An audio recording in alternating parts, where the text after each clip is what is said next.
नमस्कार। Online fraud रोकने का एक्सपर्ट बनकर यूएस में बुजुर्गों से ठगे 20 करोड़, अब देना होगा भारी भरकम का जुर्माना।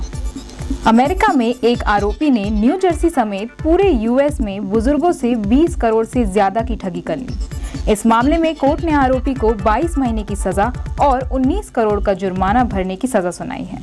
आरोपी खुद को फ्रॉड रोकने के लिए गठित टीम का एक्सपर्ट बताता है।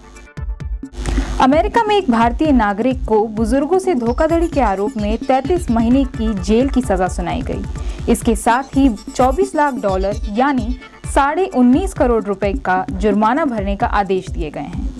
आशीष बजाज उम्र 29 पर पिछले साल 4 अगस्त को न्यूयॉर्क की कोर्ट में जिला न्यायाधीश केविन मैकेनिकल के समक्ष धोखाधड़ी करने की साजिश रचने का आरोप लगाया था।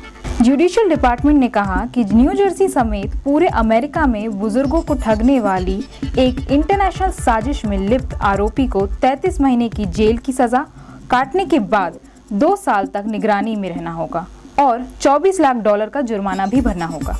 डॉक्यूमेंट्स मुताबिक अप्रैल 2020 से अगस्त 2021 तक आशीष बजाज और उसके साथियों ने कई बैंकों, ऑनलाइन रिटेलर विक्रेताओं और ऑनलाइन पेमेंट कंपनियों में काम करने वाले के रूप में बुजुर्गों को निशाना बनाया।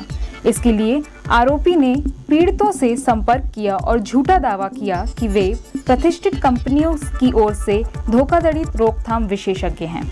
आरोपी ने बैंकों, ऑनलाइन रिटेलर विक्रेताओं और ऑनलाइन पेमेंट कंपनियों के ग्राहकों के अकाउंट को खाली कर दिया। आशीष बजाज और उसके साथियों ने इस आरोप से इनकार करते हुए कहा कि पीड़ित झूठ बोल रहे हैं। उसने कोई भी धोखाधड़ी नहीं की है, बल्कि उसे धोखाधड़ी रोकने के लिए और अपराधियों को पकड़ने के लिए एक स्टिंग ऑपरेशन में पीड़ितों की सहायता की जरूरत थी। आरोपी ने कहा कि उसने स्टिंग करने के लिए कुछ बुजुर्गों से कहा कि वह उसके अकाउंट में पैसा भेज दें। वह स्टिंग ऑपरेशन के कुछ दिन बाद ही उन्हें रकम लौटा देगा। पीड़ितों से यह भी झूठा वादा किया गया था कि एक बार जब वह पैसे भेज देंगे तो स्टिंग ऑपरेशन के बाद ऑनलाइन फ्रॉड करने वाले जेल की सलाखों के पीछे होंगे। अदालती दस्तावेजों के मुताबिक आरोपी ने भारत, चीन, सिंगापुर और यूएई की कई बैंकों को अंतर्राष्ट्रीय वायर ट्रांसफर भेजे। पीड़ितों ने अमेरिका में आरोपी बजाज के बैंक खाते में एक ऑनलाइन आवेदन के माध्यम से पैसे भी भेजे। इस तरह से आरोपी ने पीड़ितों से 20 करोड़ से ज्यादा ठगे थे। तेजी से बढ़ रहे हैं ऑनलाइन फ्रॉड्स, जाने साइबर क्रिमिनल कैसे चुराते हैं आपका डेटा। डिजिटल दुनिया में अपनी ऑनलाइन पहचान और निजी जानकारियां छिपाना बेहद मुश्किल हो गया है। साइबर अपराधी किसी न किसी तरीके से आपको ऑनलाइन धोखाधड़ी का शिकार बना सकते हैं। भारतीय यूजर्स इन अपराधियों के लिए सॉफ्ट टारगेट हैं। हाल ही में लोकल सर्किल रिसर्च एजेंसी की एक रिपोर्ट सामने आई है, जिसके मुताबिक हर साल कम से कम 39% भारतीयों के साथ ऑनलाइन धोखाधड़ी होती है। इस वित्तीय धोखाधड़ी की वजह से उन्हें भारी नुकसान उठाना पड़ता है। सरकार और संबंधित एजेंसी उन्हें जागरूक कर रही हैं, लेकिन साइबर अपराधी भी नए तरीके से उन्हें शिकार बना लेते हैं। स्मार्टफोन बना मुसीबत। स्मार्टफोन यूजर्स हमेशा इन साइबर अपराधियों के निशाने पर रहते हैं। हालांकि मोबाइल ऑपरेटिंग सिस्टम बनाने वाली कंपनियां एंड्रॉयड और एप्पल स्मार्टफोन के लिए लगातार सिक्योरिटी अपडेट जारी करती हैं, जो यूजर्स को साइबर हमलों से बचाते हैं। एप्पल के डिवाइसेस एंड्रॉयड स्मार्टफोन के मुताबिक ज़्यादा सिक्योर माने जाते हैं, लेकिन साइबर अपराधी इन्हें भी सेंध लगाने से बाज नहीं आते हैं। हाल ही में एक रिपोर्ट सामने आई है, जिसमें आईफोन के बड़े सिक्योरिटी रिस्क के बारे में आगाह किया गया था। रिसर्च रिपोर्ट के मुताबिक साइबर अपराधियों ने एप्पल डिवाइसेस के लिए एक नया मालवेयर यानी खतरनाक वायरस तैयार किया है, जो सिस्टम में जाकर यूजर की निजी जानकारियां चुरा लेता है। सबसे चौंकाने वाली बात यह है कि साइबर अपराधी इस खतरनाक वायरस को लोकप्रिय इंस्टेंट मैसेजिंग प्लेटफॉर्म पर खुलेआम बेच रहे हैं। टेलीग्राम के एक चैनल पर बेचे जाने वाले इस वायरस का नाम AMOS है। यह वायरस यूजर के सिस्टम से पासवर्ड, वॉलेट, जन्मतिथि, पता, ऑटोफिल जानकारियां आदि आसानी से चुरा सकता है और यूजर को कानो कान खबर भी नहीं लगेगी। खुलेआम हो रही बिक्री।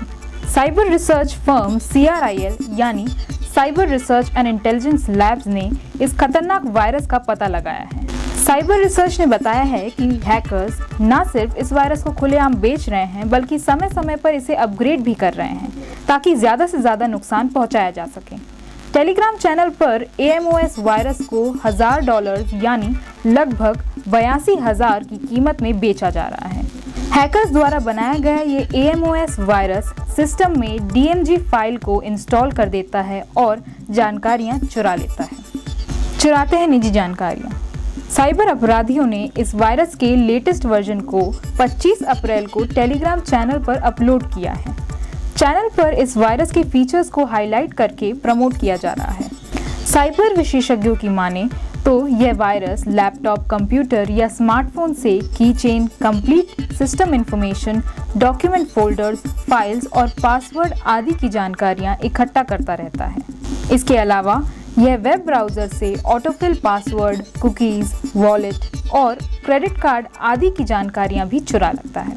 टेलीग्राम के अलावा साइबर क्रिमिनल यूजर्स की निजी जानकारियों को डार्क वेब पर बेचते हैं। डार्क वेब पर हर साल लाखों भारतीय यूजर्स के निजी डेटा बेचे जाते हैं, जिसे साइबर अपराधी हथियार बनाकर वित्तीय धोखाधड़ी या फ्रॉड को अंजाम देते हैं। यूजर्स के डिजिटल फुटप्रिंट के आधार पर उन्हें टारगेट किया जाता है। यूजर्स की छोटी से छोटी गलती भी लाखों का चूना लगा सकती है। कम्युनिकेशन प्लेटफॉर्म के जरिए अपराध को अंजाम साइबर अपराधी यूजर की निजी जानकारियां चुराने के लिए आमतौर पर कॉल्स और SMS के अलावा ईमेल, इंस्टेंट मैसेजिंग जैसे कम्युनिकेशन माध्यम का इस्तेमाल करते हैं। यूजर को प्रमोशनल मैसेज और कॉल्स के जरिए झांसे में फंसाया जाता है। इसके बाद साइबर क्राइम को अंजाम दिया जाता है। इसके अलावा यूजर को गूगल या अन्य सर्च इंजन पर किए गए वेब सर्च के आधार पर टारगेट किया जाता है। एक बार किसी डिवाइस में वायरस पहुंच जाता है तो वो डेटा माइनिंग यानी डेटा की चोरी करना शुरू कर देता है। डेटा चोरी करके उसे डिवाइस से रिमोट सर्वर के जरिए हैकर्स के पास भेजा जाता है। हैकर्स बाद में इन डेटा को डार्क वेब पर बेच देते हैं। यह तरीका लगातार चलता रहता है और आम यूजर्स को इसकी भनक तक नहीं लगती है। भारतीय दूरसंचार विनियामक प्राधिकरण ट्राई ने कुछ महीने पहले टेलीकॉम कंपनियों एयरटेल, वोडाफोन, आइडिया और रिलायंस जियो को फर्जी कॉल्स और मैसेज पर रोक लगाने के लिए AI बेस्ड फिल्टर लगाने का निर्देश दिया है। कुछ टेलीकॉम कंपनियों ने इसकी टेस्टिंग भी शुरू कर दी है। प्राधिकरण ने कहा है कि फर्जी कॉल्स और मैसेज के जरिए हर महीने करीब 1000 से लेकर 1500 करोड़ की धोखाधड़ी की जा रही है। साइबर अपराध से बचने के तरीके। ज्यादातर साइबर अपराध के मामलों में यूजर्स की कॉमन गलती होती है। साइबर अपराधी यूजर्स को अपने झांसे में आसानी से फंसा लेते हैं और अपराध को अंजाम देते हैं। ज्यादातर यूजर्स के साथ फ्री प्रोडक्ट, पैकेज, प्रमोशन आदि का लालच देकर धोखाधड़ी की जाती है। फ्री के लालच में यूजर्स अपनी निजी जानकारियां यहाँ तक कि वन टाइम पासवर्ड यानी OTP और निजी डॉक्यूमेंट्स भी शेयर कर देते हैं। इस तरह के अपराध से बचने के लिए अपने स्मार्टफोन, लैपटॉप आदि को समय समय पर अपडेट करना चाहिए। ऐसा करने से डिवाइस से होने वाली डेटा चोरी को रोकने में मदद मिलती है।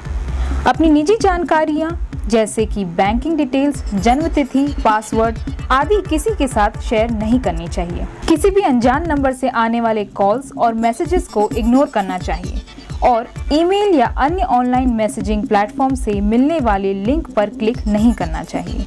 भारतीय रिजर्व बैंक की गाइडलाइन के मुताबिक कभी भी अपने डॉक्यूमेंट्स किसी एजेंट के साथ शेयर नहीं करना चाहिए। इसके लिए OTP बेस्ड वेरिफिकेशन प्रक्रिया को पूरी करना चाहिए।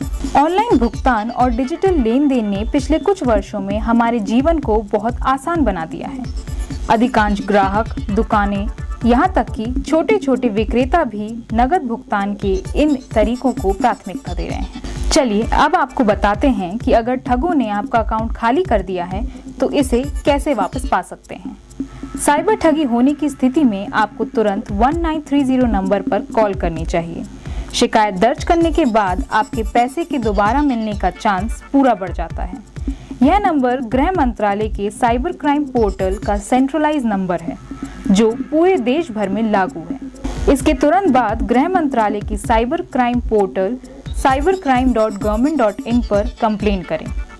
फिर आप अपने बैंक में जाकर इसकी पूरी जानकारी दें, खाते को ब्लॉक करा दें।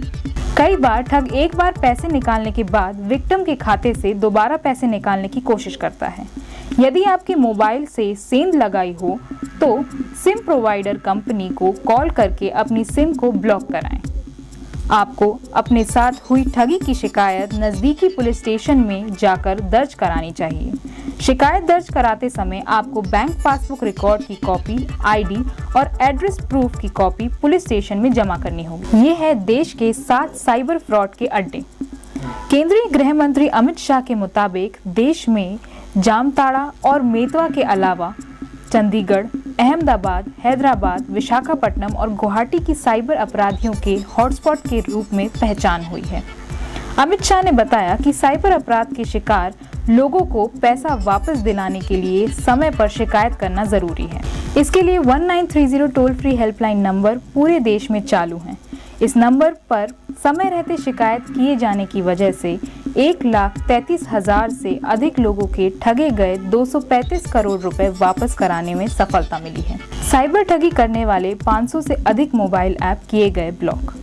केंद्रीय गृह मंत्री अमित शाह के मुताबिक लोगों को धोखा देने के लिए इस्तेमाल किए जाने वाले 500 से अधिक मोबाइल एप्लीकेशन को भारतीय साइबर अपराध समन्वय केंद्र I4C की सिफारिशों पर ब्लॉक कर दिया गया है, ताकि ठगी गए धन की आवाजाही पर रोक लगाई जा सके। 20 लाख से अधिक साइबर क्राइम की शिकायतें दर्ज।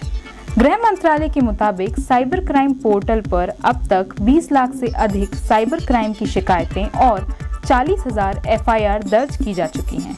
CCTNS पर नागरिकों से 12 करोड़ 82 लाख से अधिक सेवा अनुरोध प्राप्त हुए हैं, जिनमें से 12 करोड़ 35 लाख अनुरोधों का राज्य पुलिस द्वारा निस्तारण किया गया है। NAFIS फिंगरप्रिंट सिस्टम पर 1 करोड़ 5,80,266 रिकॉर्ड को एकत्रित किया जा रहा है, जिससे देश भर की पुलिस को ज्ञात अपराधियों के रिकॉर्ड तक पहुंचने में मदद मिल रही है।